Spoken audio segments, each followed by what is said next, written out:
né? Estamos recebendo aqui Crícia Carla, né, para falar um pouco sobre a questão dos aspectos da menopausa. A gente sabe que a menopausa é uma interrupção definitiva da menstruação, né? Afeta cerca de 38 milhões de brasileiras, mas a idade média natural, né, da entrada no nosso país é entre 48 e 50 anos, mas existem as exceções, né, a gente sabe. Contudo, a falta de informação e o estigma geram impactos direto na qualidade de vida da mulher, né? A maioria das mulheres sofrem sem ter o tratamento adequado, até mesmo sem entender os sintomas, tudo isso. E para trazer esse contexto, eu precisava, de fato, de uma especialista, né, para falar um pouco sobre isso conosco. Crícia, é um prazer te receber. Obrigada por atender meu convite. Que bom que deu certo. Ela não atende somente São Luís e deu certo a agenda dela, coincidiu com a minha. Querida, fica à vontade, se apresenta, fica à vontade. Muito obrigada pelo convite, né? E hoje a gente vai falar de um tema tão especial e que de fato tem que ser abordado. Meu nome é Crícia Carla, sou nutricionista integrativa, com especialização em suplementação na saúde da mulher, fitoterapia, fisiologia do exercício, modulação intestinal. Crícia, para a gente começar, eu vejo muito sobre isso na internet e a gente vê muitas dúvidas, né? E a gente sabe que a internet, ela é um veículo excelente de busca, mas se você souber buscar. Então, Perfeito. assim, para a gente começar, né? O que acontece no corpo da mulher durante a menopausa? Essas mudanças que às vezes as mulheres são tão temidas pela mulher, né? A mulher fica naquela sensação de que vai tudo mudar no organismo, na mente, no corpo, enfim.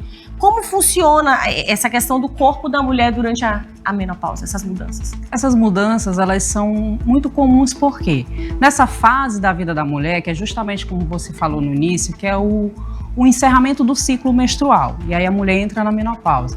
Só que a gente chama o que tem de climatério, que é o que vem antes, ou perimenopausa, porque agora se mudou o termo, né? E a perimenopausa, às vezes, já é um sinal daquilo que você vai mais sentir na menopausa, que vem essas alterações hormonais devido ao quê? A baixa hormonal, principalmente dos exames dos hormônios progesterona e estrogênio, que são os hormônios femininos. E aí a mulher tem essa baixa hormonal e aí vai vir inúmeros sintomas, que são essas mudanças que vêm junto no organismo da mulher. Aí vem sintomas de baixa de libido, queda de cabelo, insônia, irritabilidade, ganho de gordura na região abdominal, que é o que é mais comum. As mulheres chegam, meu Deus, eu não tinha isso, e agora está acontecendo tudo isso no meu organismo. Então é muito isso. Então essas mudanças, né, de alterações hormonais vão fazer com que essas mudanças no organismo da mulher sejam mais perceptíveis, eles conseguem perceber mais, na verdade. Então isso seria, teoricamente, uma justificativa para o ganho de peso, a gordura visceral, aquela famosa pochete, que tanto incomoda a gente, né? Você que é mulher e está me assistindo e de repente já está chegando, passou dos 40 anos, aí está nos 42, 43, começou a sentir o teu corpo mudando. Seria, então, uma justificativa para isso? Sim, sim. Período de perimenopausa. Até a pele da mulher no período da menopausa muda, fica uma pele mais ressecada, ela não tem mais aquele viçor, né? Então, assim, tudo isso vai mudando e, assim, são muitos sintomas. Eu sempre brinco em consultório, que eu falo para as pacientes assim, se você é irritada e você percebe que você está irritada ao extremo, entenda que isso pode ser um sintoma da menopausa que você vai ter que estar agravando, porque às vezes a gente na rotina, a gente não se percebe. Não percebe que está vindo os sintomas, porque tudo no corpo da gente é prevenção. Sim. Enquanto mais cedo você iniciar a observar e aprender a conhecer seu corpo, e entender os sinais que ele manda, melhor a gente consegue identificar o que essas mudanças que estão acontecendo nesse período, né, vão impactar lá na frente e como a gente vai conseguir resolver isso, porque a nutrição ajuda muito nesse processo. E esses impactos de mudanças hormonais seriam, então, a questão do ganho de peso, podem ser atribuídos também a essas questões de mudanças hormonais? Por Sim. isso é tão comum o ganho de peso, então? Sim, como a gente tem a redução do estrogênio, que é o principal hormônio, então a gente também tem a diminuição do gasto energético da mulher. E aí, consequentemente, a gente tem uma resistência insulínica alterada.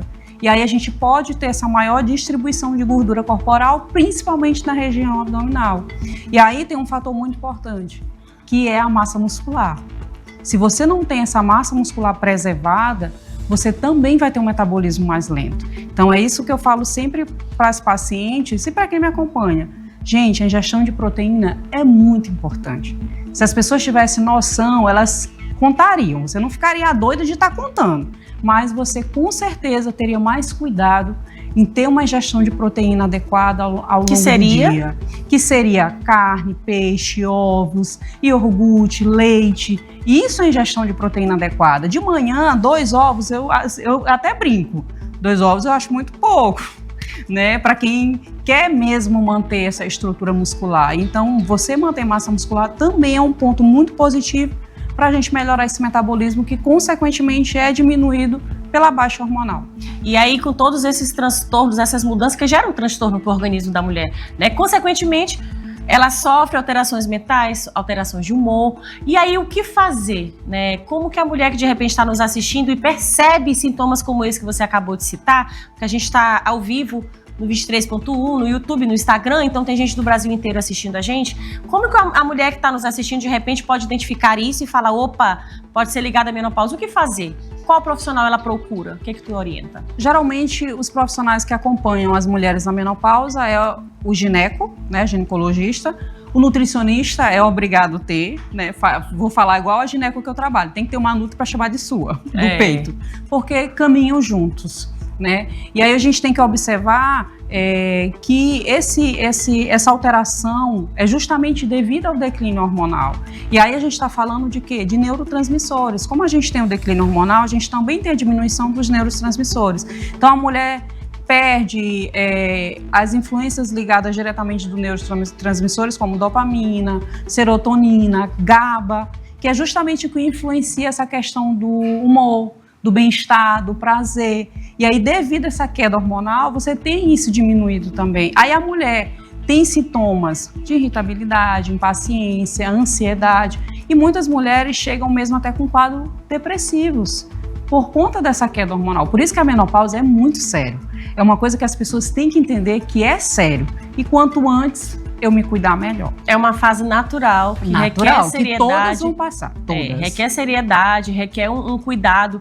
E você que está assistindo a gente, que de repente a tua esposa está vivendo esse tipo de sintoma, você tem que identificar junto com ela e levá-la no especialista, acompanhar, entender que é um processo que ela vai viver, né? E que vai passar, mas ela tem que ter ajuda, né? Crícia, a importância da nutrição eu sou suspeita, né? Você sabe que falar de nutrição para mim, nutrição é a base, é aquela frase que nós somos o que comemos, eu realmente acho que somos mesmo. E a nutrição, ela pode auxiliar a menopausa, sem dúvida alguma, mas de que forma, assim? A nutrição na menopausa, eu não considero nenhuma alimentação voltada para a saúde, eu considero algo como fim terapêutico mesmo. Porque precisa ter uma alimentação ajustada, precisa ter uma alimentação adequada, precisa ser rica em proteínas, em fontes de gorduras boas, em fibras, em legumes, em verduras, em folhas, tem que ter carboidratos bons, para que justamente eu consiga modular esse processo inflamatório, eu consiga regular esse metabolismo, e eu tenho que ter cuidado com nutrientes que são importantes nessa fase, como o ômega 3, o cálcio, que é muito importante, que vai perdendo a massa muscular, vai diminuindo a saúde óssea também, a densidade mineral óssea diminui também. Então é preciso ter uma alimentação de fato voltada para esse contexto. E tem que olhar com atenção mesmo. Não é aquela frase de dizer assim, eu vou me alimentar bem para me ter saúde. Não, eu vou me alimentar bem para que os meus hormônios funcionem, para que o meu corpo funcione bem, para que isso tudo esteja bem alinhado. E aí, falou de suplementação, a gente abre já uma ramificação. Suplementações essenciais que tu consideras importantes para essa fase da mulher? São várias. Porque assim, hoje, tu até falou uma frase que eu acho bem legal, aí eu discordo de ti só um pouquinho dela, que é, nós somos o que comemos. Eu sempre falo que não, que a gente é o que a gente absorve. Ah, sim. Porque comer só por comer, você pode, mas às vezes hoje as pessoas estão muito com desequilíbrio da microbiota intestinal devido a essa alimentação muito industrializada, devido ao estresse. Então, assim, a gente já tem uma microbiota que não é tão interessante para fazer essa absorção. Então, você é geralmente o que você absorve, consegue absorver. Em relação à suplementação, a suplementação ela é primordial. E aí eu vou começar com alguns suplementos que assim, eu considero essenciais mesmo, que é magnésio. porque participa ali de mais de 300 reações químicas no corpo da mulher, Sim. função muscular, função de relaxamento, de ansiedade.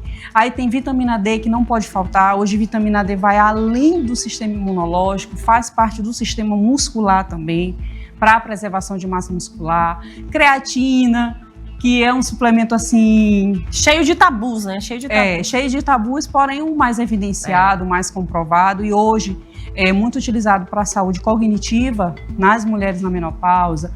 Complexo B, em especial B3, B6, B9, B12,